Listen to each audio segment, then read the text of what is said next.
So once the illusion has been seen through, and the experience of the I being experienced outside time and space, so the I is seen as the only I that there is, yes? And that clear recognition has happened. What to do when how to solidify that, I suppose. Okay. I'm not sure that this is your question, Simon, but it may answer your question. What's important is that when one investigates the illusion and recognizes its reality, the illusion doesn't disappear. It's the ignorance that disappears. What is the ignorance? The ignorance is the belief that the illusion is itself real. Let me explain. The snake is the illusion, the rope is its reality. We're walking on a dark road at night. We see what we think is a snake. We investigate, and as a result we are afraid. We investigate it deeply. We come close to it, we touch it. We realize, no, it's not a snake. It's a rope. The fear disappears. We stand back. The rope still appears as a snake, but we no longer believe that appearance. It's not the illusion that has disappeared. It is the ignorance. The ignorance is the belief that the snake is real. So seeing the reality of the snake, namely the rope, doesn't necessarily get rid of the illusion. It gets rid of the ignorance. That is the belief that the illusion is real on its own terms.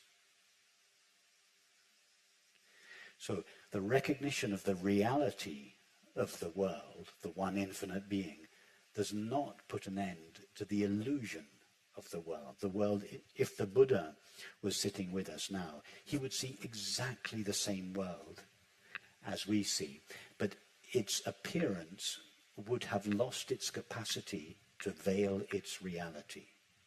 Whereas for most people, the illusion of the world, how it presents itself to the five senses, veils its reality. So the illusion is the same for one who is subject to ignorance and for one who isn't. The difference is whether we still believe that the illusion is real on its own terms. So my experience is that I have the experience of seeing through the I and experiencing the only I that there is outside time and space. Seeing through the ego I. Yes, exactly. And then realizing there's only one I. Yeah. And it's like the realization that the ego is in consciousness. Consciousness isn't in the ego. Or if you like, should we use the mind? It's better to say that consciousness isn't in the mind anymore. That's the illusion. The mind is in consciousness. One sees that reality, that the I is outside time and space, i.e. that's consciousness. But then I find myself falling back into the feeling of separation. Yes.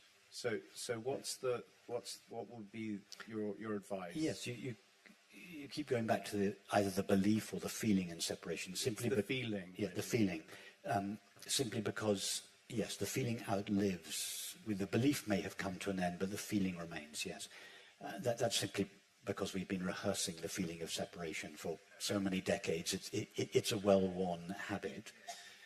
And the recognition of our true nature is not enough by itself, or the first glimpse. I know you've had more than a glimpse of your true nature, but the first glimpse of our true nature is not enough in almost all cases to put an end to the feeling of separation. The old feeling of separation reasserts itself and temporarily obscures our genuine recognition. What to do? Just keep going back to the recognition. Every time we go back to that recognition, we are disempowering the feeling. The feeling diminishes. Yeah, that's very helpful, because it is this feeling level. It's the feeling level, yes. Yeah. The feeling of separation outlives the recognition in almost all cases. And therefore we have to keep on going back again and again and again. And each time we go back to our true nature, the power that the feeling of separation has over us gradually diminishes. And as a result, we begin to find ourselves established in our true nature. And that would be in a different but similar sense. I love that phrase from Brother Lawrence, we need to make a special effort. He talks about this, Yes. this sort of, what one has to, there is an effort, even though there's no effort ultimately. Yes. What one has to sort of...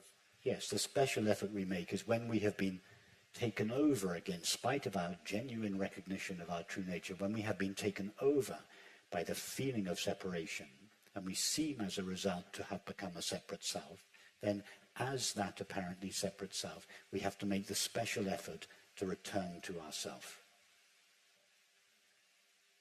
When John Smith loses himself in the part of King Lear and seems as a result to have become King Lear, the person he seems to be, King Lear, then has to make an effort to trace his way back to being John Smith. But every time he does that, his tendency to lose himself in King Lear diminishes until he begins to find himself established as John Smith, both when he's not playing King Lear and when he is playing King Lear.